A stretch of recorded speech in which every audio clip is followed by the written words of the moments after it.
playing just great songs. This is Sunday Live. Time now to talk animals. Tony Cruse is in the studio. Now, Tony, have you been here since we've had our new Pet of the Week jingle? I haven't, no. Please Do you want to hear enlighten it? me, yeah. This will make you'll love this. Stand by for this. Sunday Live. Sunday Live. Pet of the Week. It's a singing dog. It's great, isn't it? That's our Pet of the Week single. Well, I recognise a dog. I think there's a horse in there as well, am I right? There's a bit of everything in that jingle. It's absolutely wonderful. Well, it's a good fanfare. Indeed. So, Tony Cruse, TC Dog Training, how's it all going? It's going exceptionally well. I'm exceptionally busy at the moment. These last 2 months I've had a few campaigns going. Yeah. I'm remarketing my website and my new sort of services that I'm providing. Yeah. I'm also joining together with a lot of like-minded dog trainers to introduce the sort of Essex Dog Trainers, Positive Essex Dog Trainers that's good. approach. So there's a lot of us involved in this, and basically we're fed up of people coming to us saying that the dogs have been abused in the name of training. So we're really happy to provide the public with a good, positive, experienced, educated dog trainer. That's what we want. I mean, there's nothing worse than people that do sort of training where they're sort of terrifying the dogs or scaring the dogs into doing the right thing. You want them to do it because they want to do it. Oh, right, exactly. Don't you? I mean, we've heard stories about biscuit tins being thrown at dogs. I mean, A, where do you find a biscuit tin from these days? And B, it's a very old method that will probably spook the dog and not exactly help the dog out in the situation you want to help it out in. So biscuit tins are a no-no. We use positive methods and encourage the dog to whatever he wants to do. Wonderful. Lots of training, lots of positive training. Cool. Well, what we're going to do is we're going to pop the links of those websites on the Sunday Live Trace Keeper Facebook page so people can go and find those and have a look. But if anybody wants to call in, if they've got any dog questions that they'd like to ask Tony, he's here down till the end of the show. So get in quick with your dog questions, 01702 45 50 60, or of course you can go via the Facebook page or the text as well. Tony is here to answer those questions, and I think we should probably start off actually with one from me, because it's a really hot weather day today, really boiling on the seafront. Poor Motley is sweating and going and we had a big bowl of water when he arrived. What top tips are there for dogs in this weather? Top tips: always carry a bottle of water. It's a good idea just for yourself, but also for your dog. You're never you could always be caught short, as it were, in hot weather, especially in a vehicle. Especially Southend today is quite chocker. If there was any sort of 10-minute tailbacks and you couldn't move anywhere, then give your dog a drink while he's sitting in the back of your car. It's a good advice. Also, not a great idea to walk your dog at noon, midday. Mad dogs and Englishmen. Get out in the midday sun. Absolutely. So I'm staying here for the rest of the day. We'll be running back to the car quickly. But yeah, it's a good idea to walk your dog at sort of dusk and during the morning time when the sun's just coming up. It's a lovely time of day anyway.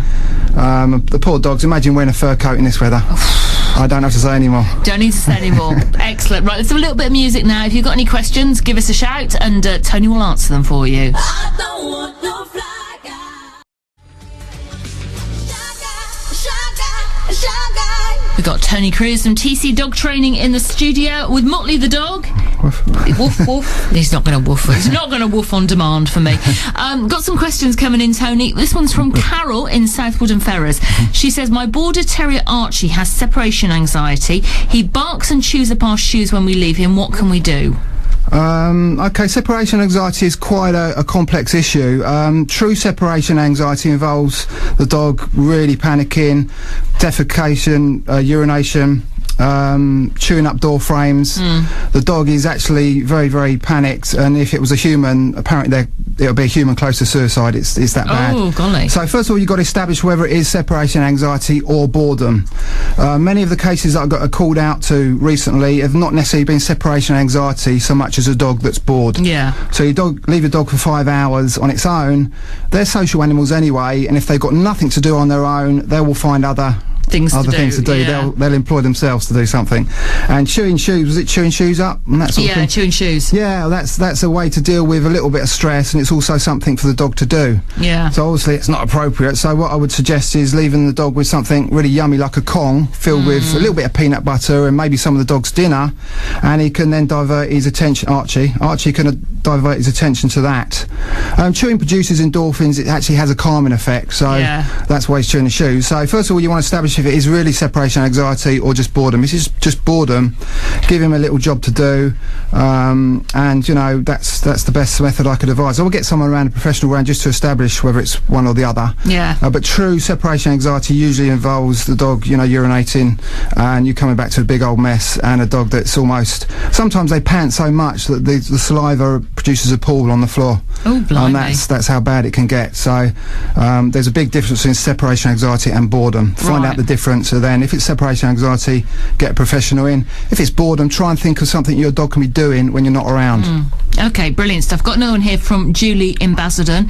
She says, we've got a German Shepherd dog called Priya, and she jumps on our bed when we're not in. I recently bought a canister that makes a loud hissing to use to make her get off the bed.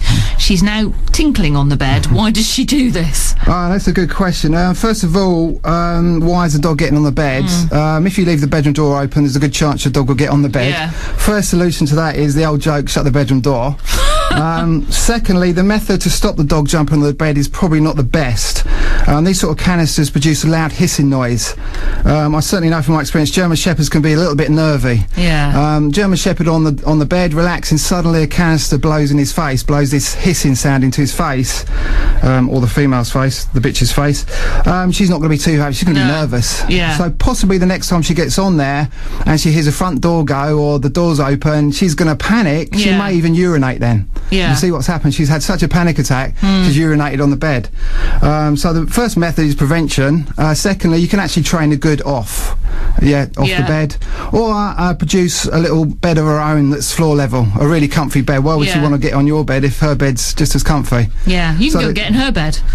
yeah, that's one way of doing it. But I wouldn't use that method to stop her. It's probably after the event anyway. She's probably been sleeping on the bed for 2 hours before you walk along and hiss her in the face with this canister thing. So these canisters aren't the greatest methods I would choose. Your dog can either panic and urinate, or your dog can actually growl back, and to be honest, that's happened in my experience. You know, the dog said, hang on a minute, I'm not happy with this, what are you doing to me? And they go into their fight mode if they can't fight, you know.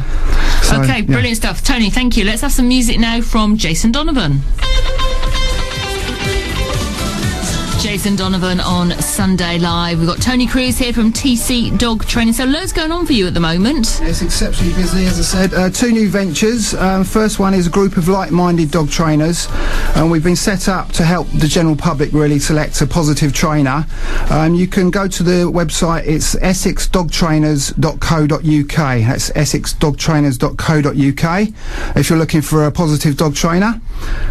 Secondly, my new training format, free training videos for you guys out there. You can find them on smartdogessex.com. That's smartdogessex.com. Free training videos, and why not just take a look at it?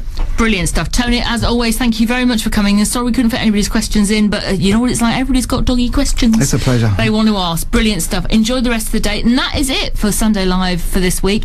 We're back on your radios next Sunday from 8 a.m. Loads of great stuff coming up on the show next week.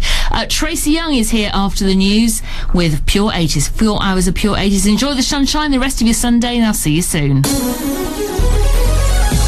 Live with Essex Chambers of Commerce. 100 years strong and still opening valuable doors for business.